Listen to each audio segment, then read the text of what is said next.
आज आप आए, मेरे जन्मदिन की बधाई देने आए आप।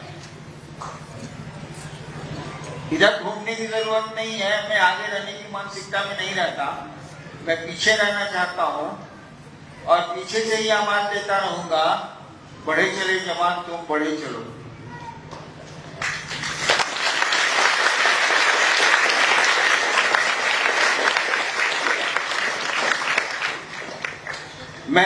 मैंने शिव शिष्यता में भी कहा है कि जो लोग पुराने हो गए वो पीछे से आए और लोगों को उत्साहित करें, प्रेरित करें शिव गुरु की ओर। लेकिन मेरी बात अब सुनता कौन है, बूढ़ा हो गया हूं। ये सीनियर लोग आपके आगे खड़े हो जाते हैं, आपका रास्ता भी बंद कर देते हैं।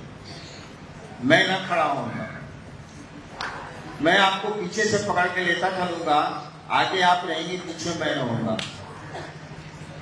अमूमन देखिएगा यहाँ जो सीनियर लोग हैं आपके आगे खड़े हो जाएंगे। अब आगे कोई खड़ा होगा तब चलेंगे कैसे, बताइए तो जरा। वो शिव के लिए आपके लिए रास्ता नहीं छोड़ते, वो खुद ही खड़े हो जाते। और जहां तक मेरे जन्मदिन का सवाल है, इसको संकल्प दिवस के रूप में मनाइए, अपने संकल्प को प्रगाढ़ कीजिए, अपने संकल्प को एक निश्चय में बदलिए। वैसे संकल्प का अर्थ ही होता है निश्चय, कि हम शिव का कार्य करेंगे, हम लोगों को शिव गुरु से जोड़ेंगे। और जो ये अभी अन्नू बाबू बोल रहे थे कि ऐसा ऐसा करना है, उसको दिमाग में रखिए, उसको करिए। बंद कुछ भी नहीं किया गया है, लेकिन आपको चालू जरूर किया गया है, आपको स्टार्ट जरूर किया गया है, बंद कुछ भी नहीं किया गया है। गुरु का आदेश था दूसरों को शिव शिष्य बनाओ।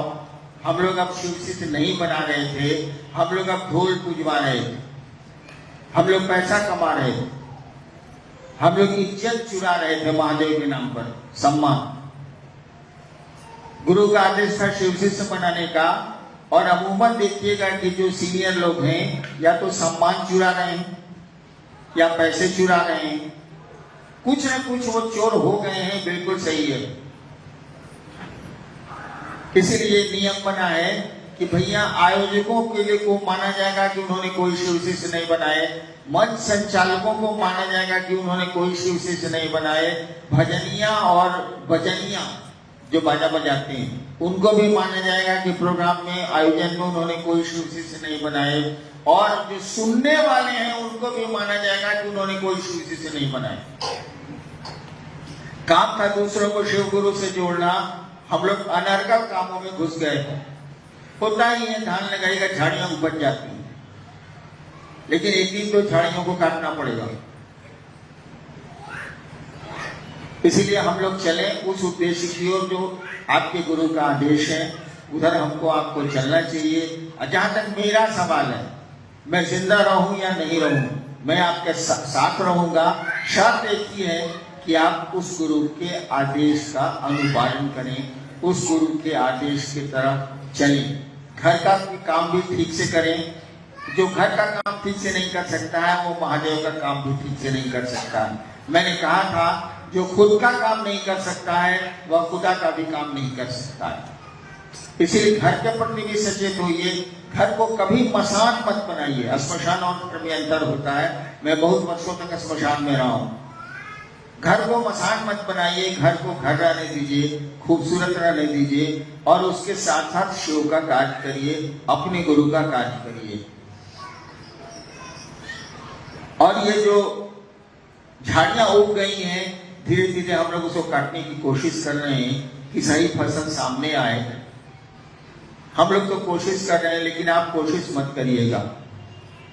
कहीं एक आदमी से पूछेगा तो बोलेगा कि हाँ हम शिव शिष्य नहीं बनाए, एक आदमी से पूछेगा वो बोलेगा कि हम शिव शिष्य बनाए हैं, एक आदमी से पूछेगा तीसरे से वो कहेगा हम कोशिश कर रहे हैं।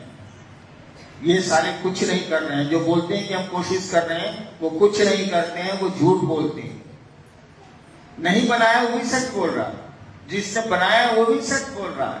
और जो बोलता है कि हम कोशिश कर रहे हैं, समझिए सारा बहुत बड़ा कमीना है। आध्यात्म के क्षेत्र में सारा कोशिश कितना साल से कर रहा है, एक आदमी से आपने कहा कि धान लगाओ खेत में, वो कह रहा है कोशिश कर रहे हैं, आप फसल देख रहे हैं कि अब खेत काढ़े, कौन कोशिश हो रही है भाई? इसीलिए कोशिश नहीं करनी है, काम करना है। सोचना नहीं है, काम करना है। सोचने के लिए तो तय ही है कि क्या करना है, लोगों को शिव गुरु से जोड़ना। आप आगे चले, मैं आपके पीछे हूं, हमेशा रहूंगा, लेकिन आगे नहीं खड़ा होऊंगा, क्योंकि आपका रास्ता बहुत लंबा है, मंजिल बहुत दूर है। शिव आपकी गंतव्य है, शिव आपकी मंजिल है, आपको शिव के पास जाना है। कोई आदमी आपके आगे खड़ा हो जाएगा, वो कितना हो सीनियर का नहीं हो, मैं ही खुद क्यों नहीं हूं, आपका रास्ता बंद हो जाएगा। किसी को अधिकार नहीं है कि एक शिव शिष्य और उसके गुरु शिव के बीच में अपने को खड़ा कर ले। हम लोगों की बड़ी बुरी आदत है कि हम लोग खड़ा कर लेते हैं अपने को, और अमूमन सारे सीनियर्स की ये बीमारी है, जिसको सीनियर आप कहते हैं। इस कागज में तो सीनियर की व्याख्या की गई है जिसका 3 साल हो गया। बीमारी है कि वो आप पर हुकूमत करते हैं, आपकी समीक्षा करते हैं, आपको सहयोग नहीं देते, मदद नहीं करते। उनकी हुकूमत चलती है, हुकूमत को बंद होना चाहिए। और कम से कम आप आध्यात्मिक पुरुष हैं, आपको एक शिष्य और एक गुरु के बीच में खड़ा नहीं होना चाहिए। आप पीछे से मदद कर दीजिए, बगल से मदद कर दीजिए उसकी, अगर कर सकते हैं तो, और उसको आगे बढ़े। चलिए, आप लोगों ने मेरे जन्मदिन पर यहाँ आकर धन्यवाद दिया, बधाइयाँ दी। मैं आपको धन्यवाद दूं क्या? मुझको थोड़ा खराब लग रहा। अपनों को धन्यवाद दिया नहीं जाता। चलिए, मैं आपको साधुवाद देता हूं और अपने गुरु शिव से ये कामना करता हूं कि वो आपके जीवन को सुखद बनाए, सुंदर बनाए और शिवमय बनाए। कोशिश जारी रहेगी, हम लोग अब करेंगे। अब हम लोग कोशिश नहीं करेंगे, हम लोग करेंगे। प्रणाम।